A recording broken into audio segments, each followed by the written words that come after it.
Hello అండి, అందరికీ నమస్కారం. Welcome back to our channel చిన్న కథ కాసేపు. అందరు ఎలా ఉన్నారండి? నేనైతే చాలా బాగున్నాను. మీరందరూ కూడా బాగుండాలని మనస్ఫూర్తిగా కోరుకుంటూ ఈరోజు వీడియోలోకి వెళ్ళిపోదామా?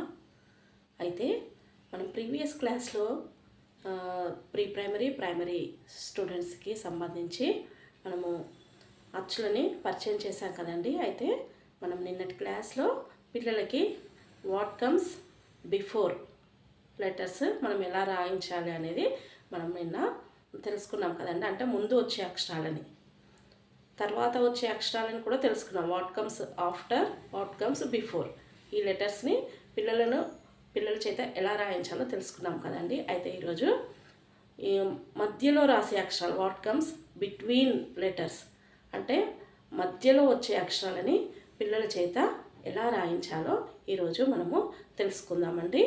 ఓకేనా అండి? చూసారు కదండి, క్రింది అక్షరాలకు మధ్యలో వచ్చే అక్షరాలను వ్రాయము. అచ్చులలో క్రింది అక్షరాలకు మధ్యలో వచ్చే అక్షరాలను వ్రాయము. ఇవి అచ్చులండి. ఇక్కడ మధ్యలో వచ్చే అక్షరాలను పిల్లల చేత రాయించాలి.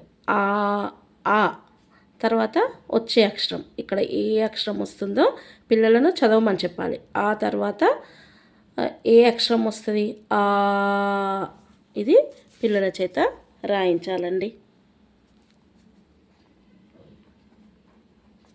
నెక్స్ట్ ఈ తర్వాత వచ్చే అక్షరం ఏంటంటే ఊ. నెక్స్ట్ ఊ తర్వాత రు తర్వాత వచ్చే అక్షరం రు. Next A I. నెక్స్ట్ ఓ ఔ అమ్. ఈ రకంగా పిల్లలకు మధ్యలో వచ్చే అక్షరాలు, వాట్ కమ్స్ బిట్వీన్ లెటర్స్, ఆ ఈ ఊ రు ఏ ఐ ఓ ఔ అమ్. ఈ రకంగా పిల్లలకి నేర్పించాలంటే, అంటే ముందు వచ్చే అక్షరాలు, తర్వాత వచ్చే అక్షరాలు, మధ్యలో వచ్చే అక్షరాలు. నెక్స్ట్ ఇంకొకటి ఏంటంటే చిన్న యాక్టివిటీ పిల్లల చేత చిన్నది, మనం అక్షరాలను గుర్తుపట్టడానికి, రికగ్నైజ్ చేయడానికి మనము ఒకటి చూపిస్తానండి. పిల్లల చేత ఎలా చేయించాలో చూడండి. ఇలా మీకు ఇష్టం వచ్చిన, అంటే ఫ్రూట్స్ కానివ్వండి, ఏదైనా ఒక డయాగ్రామ్ని ఇలా డ్రా చేయాలి.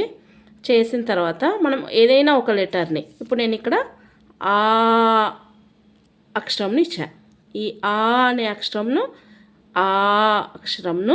సున్నాతో చుట్టండి, అంటే రౌండప్ చేయాలి. ఇక్కడ ఏ అక్షరం అయితే నేను ఇచ్చానో, ఇక్కడ ఇచ్చిన అక్షరమును పిల్లలు ఏం చేయాలంటే సున్నాతో చుట్టండి. ఇక్కడ నేను ఒకటి మ్యాంగోలో ఇచ్చాను, ఎందుకంటే పిల్లలకి అంటే ఎవరికి ఏమంటారంటే ఏవైనా ఇలా బొమ్మలు ఇట్లా మనం డ్రా చేస్తే అవి హ్యాపీగా చేస్తారు పిల్లలు. కాబట్టి వారికి ఇష్టం వచ్చినది, అంటే యాపిల్ కానివ్వండి, ఒక హౌస్ కానివ్వండి, ఒక బెలూన్ కానివ్వండి, ఇలా మీకు పిల్లలకి ఏది ఎక్కువగా నచ్చుతుంది అనేది మీకు తెలుస్తుంది కదా, అది డ్రా చేసి దానిలో మీరు అక్షరాలను రాయండి. రాసి దాంట్లో పిల్లలని ఒక లెటర్ని ఇచ్చి ఆ అక్షరంను చుట్టమని చెప్పండి. అయితే మనకు పిల్లలకి రెడ్ పెన్సిల్స్ దొరుకుతాయండి, ఆ పెన్సిల్ని యూజ్ చేయండి. నెక్స్ట్ ఇలా చూడండి,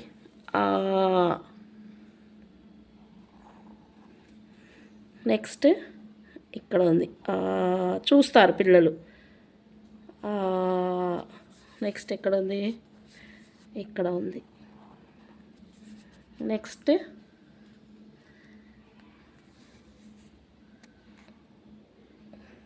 ఇక్కడ ఉంది. నెక్స్ట్ ఇక్కడ ఉంది. నెక్స్ట్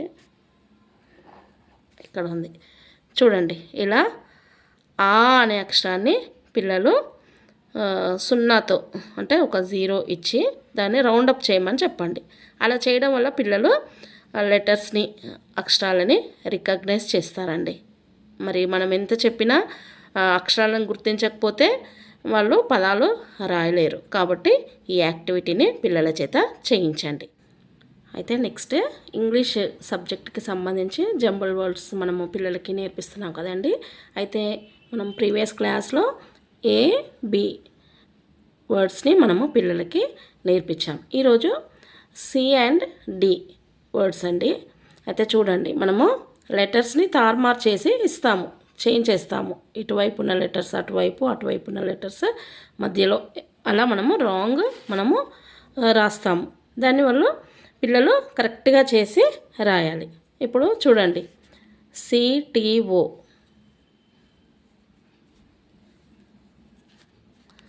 అంటే పిల్లలు దాన్ని సిఓటి కాట్ అని రాయగలగాలి. సిఓటి కాట్.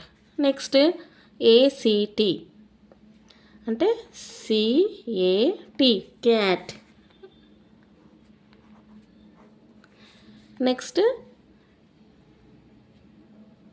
సిఏఓటిఆర్ఆర్ అంటే పిల్లలు ఆల్రెడీ చదివి ఉంటారు. C A R R O T carrot. C A R R O T carrot. Next D G O అంటే D O G dog. Next D L L O D O L L doll. Next D C U K అంటే డియుసికే డక్. ఈ రకంగా పిల్లల చేత మనము రాయించాలండి. ఇది చాలా ఇంపార్టెంట్.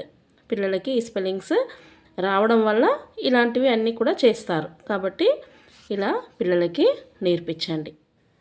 చూసారు కదండి, తెలుగు ఇంగ్లీష్కి సంబంధించి పిల్లలకు ఏ విధంగా నేర్పించాలో.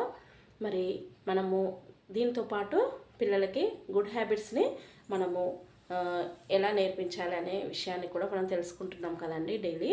అయితే ఈరోజు పిల్లలకి మనము ప్రతిరోజు, అంటే స్కూల్కి వెళ్ళేటప్పుడు, స్కూల్ నుండి వచ్చిన తర్వాత ప్రతిరోజు 2 times కూడా పిల్లలకి స్నానం చేసేలా చూడండి. ఎందుకంటే పిల్లలు మార్నింగ్ అయితే పేరెంట్స్ కంపల్సరీ చేయించుతారనుకోండి. అయితే ఈవినింగ్ కూడా చేయించే వారు, కొంచెం పెద్ద పిల్లలు అయితే వారే చేసుకునేటట్టు, చిన్న పిల్లలైతే మీరు ఖచ్చితంగా చేయించండి. ఎందుకంటే ఒక క్లాస్లో 40 or 50 మెంబర్స్ ఉంటారండి. అయితే ఒక్క క్లాస్లో అంతమంది పిల్లలు ఒకరు విడిచిన గాలిని మరొకరు పీలుస్తూ ఉంటారు, విడుస్తూ ఉంటారు. అయితే అది ఏంటంటే అది ఆ బట్టలకి, వారి యూనిఫామ్స్కి పట్టేస్తుంది ఆ గాలి. దాంతో వాళ్ళకి బ్యాడ్ స్మెల్ వస్తుంది. మీరు వచ్చాక చూడండి, వారి డ్రెస్ స్మెల్ చూడండి, మీకు తెలుస్తుంది. సాక్స్, యూనిఫామ్ అవి మీరు ఒకసారి చూడండి. కాబట్టి పిల్లలకి మనం ఒక రూమ్లో 4-5 మెంబర్స్ ఉంటేనే మనకి ఆ గాలి సరిపోదు. మరి అలాంటిది పిల్లలు ఒక క్లాస్లో 40 మెంబర్స్ అలా ఉంటారు. ఉన్నప్పుడు వారికి ఆ గాలి, అంతమంది పిల్లలు వదిలిన గాలి పిల్లలకి డ్రెస్కి, షూస్కి పట్టేస్తూ ఉంటుంది. పిల్లల స్కిన్ కూడా ఇదైపోతుంది. కాబట్టి పిల్లలు ఏంటంటే ఇంటికి రాగానే ఫస్ట్ చేయవలసిన పని ఏంటంటే స్నానం చేయించడం. అది కంపల్సరీ మీరు అలవాటు చేయించండి పిల్లలకి. అది చేశాకనే స్నాక్స్ పెట్టండి. అలా అలవాటు అవుతుంది పిల్లలకి.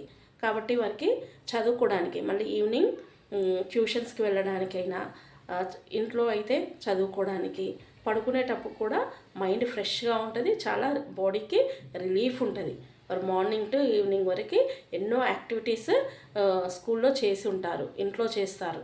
కాబట్టి ఇదంతా కూడా వారికి ఈ స్నానం చేయడం వల్ల అవన్నీ కూడా ఎంత వారు పెయిన్ఫుల్గా, వాళ్ళ లెగ్స్ పెయిన్గా ఉంటాయి, వారి హ్యాండ్స్ ఇవన్నీ కూడా సెట్ అయిపోతాయి.